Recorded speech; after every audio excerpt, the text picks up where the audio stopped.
नमस्कार छात्रों। हम हमारी कक्षा तीसरी के पाठ क्रमांक 4 मन करता है और इस कविता के जो कवि है वो है सुरेंद्र विक्रम जी। और इस कविता के जरिए उन्होंने छोटे बालक के मन में, छोटे बच्चे के मन में आने वाले ख्यालों को, विचारों को यहाँ पर वर्णित किया है, बताया है कि एक छोटे से बालक का क्या मन करता है, उसकी क्या इच्छाएं हैं, उसकी क्या अभिलाषाएं हैं। कभी वो सूरज बनने का ठानता है, सूरज बनकर वो आसमान में दौड़ लगाना चाहता है। कभी वो चंदा बनकर आकाश के सभी तारों को अपनी आकड़ दिखाना चाहता है, सब पर अपना रौब जमाना चाहता है। क्योंकि हमारा मन काफी चंचल है, हमारा मन एक जगह कतई नहीं रुकता। हमारे मन में तरह तरह के ख्याल आते ही रहते हैं, रुकने का नाम ही नहीं लेते। देखिए, कभी उसका मन करता है पिताजी बनने का और पिताजी बनकर पिताजी की तरह वो सब पर रौब जमाना चाहता है, पिताजी की तरह वो बड़ी बड़ी मूछें बढ़ाना चाहता है। कभी उसका मन करता है कि मैं तितली बनूं और तितली बनकर फूलों का रसपान करूं, यहां से वहां जाऊं, जहां भी पेड़ पौधे हैं हर पेड़ पौधे पर, सृष्टि के हर कण कण में पहुंचूं, जहां भी मैं जा सकता हूं वहां तक मैं उड़ूं जाऊं। और उसका कभी कभी मन करता है कि मैं कोयल बनूं और सबको मीठी मीठी आवाज सुनाकर सबको अपनी ओर क्या करूं, आकर्षित करूं। देखो, पिछली तासिका में हमने यहाँ तक देखा था कि बच्चे के दिल में क्या इच्छाएं हैं, वो क्या क्या बनना चाहता है, क्या क्या करना चाहता है, ये पिछले तासिका में हमने देखा था। आज हम आगे बढ़ने वाले हैं, आगे देखने वाले हैं। चलिए तो फिर करते हैं शुरुआत। हाँ, देखिए, मन करता है चिड़िया बनकर ची ची ची चू चू चू शोर मचाऊं। पहले तो उसका मन ये कर रहा था कि मैं कोयल बनूं और कोयल की तरह मीठे गीत गाकर सबको अपनी ओर आकर्षित करूं, और मीठे बोल से सब क्या हो जाएंगे, मेरी ओर आकर्षित हो जाएंगे, मुझे सुनना चाहेंगे। अब उसका मन करता है कि मैं चिड़िया बनूं, और चिड़िया कैसी आवाज निकालती है, ची ची चू चू, इस प्रकार की वो आवाज करती है। देखिए, जब सुबह होती है, थोड़ा सा अंधेरा होता है कि नहीं, और तब ये चिड़िया ची ची ची करने लगती है तो उनकी मधुर ध्वनि लगती है। वो आप सुबह जल्दी उठते हैं ना? नहीं उठते? कौन है जो नहीं उठता सुबह जल्दी? देखिए, सुबह जल्दी उठना चाहिए और रात को जल्दी सोना भी चाहिए। सुबह जल्दी उठिए, पढ़ाई कीजिए, खाना खाइए, खेलकूद कीजिए, व्यायाम कीजिए, कसरत कीजिए, माँ और पिताजी की कही हुई बात मानिए, उनको काम में कुछ सहायता कीजिए। आप कर सकते हैं जितना भी हो सकता है उतना।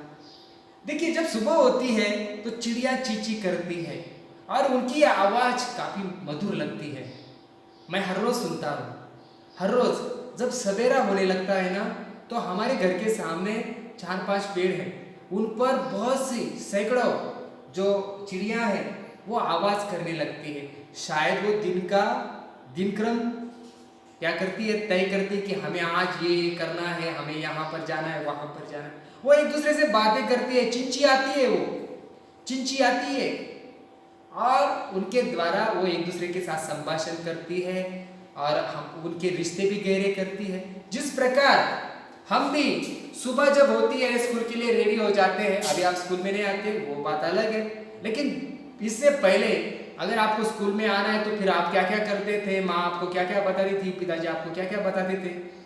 तो तरह तरह की बातें आप हर दिन का नियोजन करते थे, अपना बक्सा भरते थे कि आज कौन सी तासिकाएं होने वाली है, क्या क्या होने वाला है। उस प्रकार का नियोजन आप घर से ही करवा कर लाते थे। तो ये चिड़िया भी सुबह जब होती है तो चिंची आती है, एक दूसरे के साथ बातें करती है और इनकी जो ये कलरव चलती है, ये जो आवाजें चलती है, इससे हमारा मन उनकी ओर आकर्षित होता है। सच में बहुत ही प्यारी आवाज होती है उनकी, छोटी सी होती है ये चिड़िया, है कि नहीं? चिड़िया काफी छोटी सी होती है। तो इस बच्चे का मन भी कर रहा है कि मैं चिड़िया बनूं और ची ची चू चू कर कर शोर मचाऊं। वैसे तो चिड़िया की आवाज इतनी बड़ी होती ही नहीं, वो चाहे कितना भी शोर मचाए, हमें उससे कोई तकलीफ नहीं होगी। हम क्या करेंगे, सुनते ही रहेंगे, है कि नहीं। उसकी आवाज़ इतनी होती ही नहीं पड़ी कि हमारे कानों को क्या हो, बुरा ना लगे, है कि नहीं। बुरी नहीं लगेगी उसकी आवाज़, हम सुनना चाहेंगे उसकी आवाज़। मन करता है चरखी लेकर पीली लाल पतंग उड़ाऊं। बच्चे का मन यहाँ पर क्या कर रहा है कि मैं क्या करूं, पतंग उड़ाऊं। पतंग उड़ाने का ही मन कर रहा है उसका, और वो पतंग उड़ाकर देखो, जिस प्रकार आपको भी मन करता है चरखी लेकर पीली पीली लाल पतंग उड़ाऊं।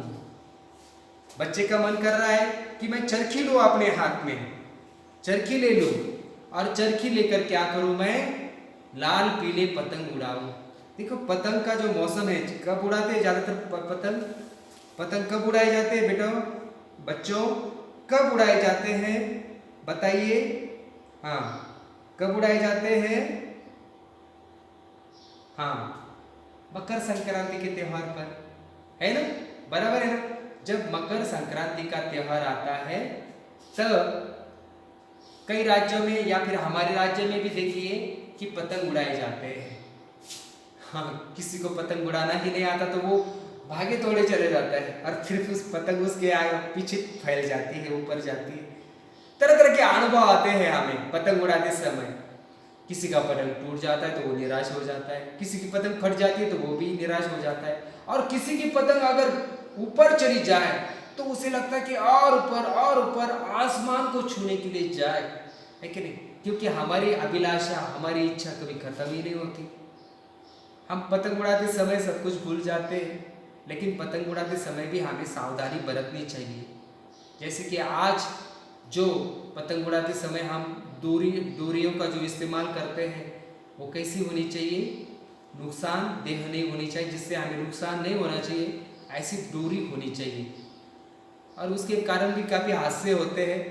तो देखिए बच्चों कि ये जो पाठ है, मन करता है, सुरेंद्र विक्रम जी का, इस पाठ में, इस पद्य पाठ में आपकी तरह एक छोटा सा बालक है, उसके मन में काफ़ी अभिलाषा है, उसका भी मन बहुत कुछ करने को करता है, और जिसमें उसने बताया है कि मैं सूरज बनना चाहता हूँ, और सूरज बनकर मैं क्या करना चाहता हूँ, पूरे आसमान में दौड़ लगाना चाहता हूँ।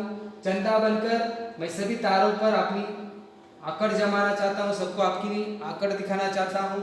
पिताजी बनकर मैं बड़ी बड़ी मूछें बढ़ाना चाहता हूँ, घर के सदस्यों पर रौब जमाना चाहता हूँ।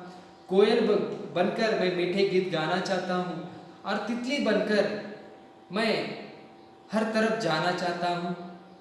चिड़ियों की तरह चींची करके शोर मचाना चाहता हूँ, और लाल पीले पतंग उड़ाना चाहता हूँ। तो देखिए, आपकी तरह एक छोटा बालक है, उसका मन करता है कि नहीं, जैसे आपका भी मन करता है। अभी आप घर पर है, कोरोना की वजह से, तब आपका भी मन करता है कि कब वो दिन आएगा कि हमारी स्कूल फिर से शुरू हो जाए, कब वो दिन आएगा कि जब हम अपने सभी दोस्तों के साथ मिल बांट कर एक बार फिर से एक दूसरे के साथ मिलकर बातें कर सके, एक दूसरे के साथ बैठकर खाना खा सके, अपने विचार एक दूसरे के साथ बांट सके, है क्या नहीं। आपके भी मन में काफ़ी सवाल है, प्रश्न है कि नहीं, और जिनके जवाब हमें मिल नहीं पा रहे हैं।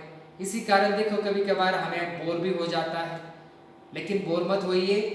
ऑनलाइन तासिका अटेंड कीजिए, जो आपको वीडियो आते हैं वो सुनिए, देखिए, अच्छी तरह से समझिए।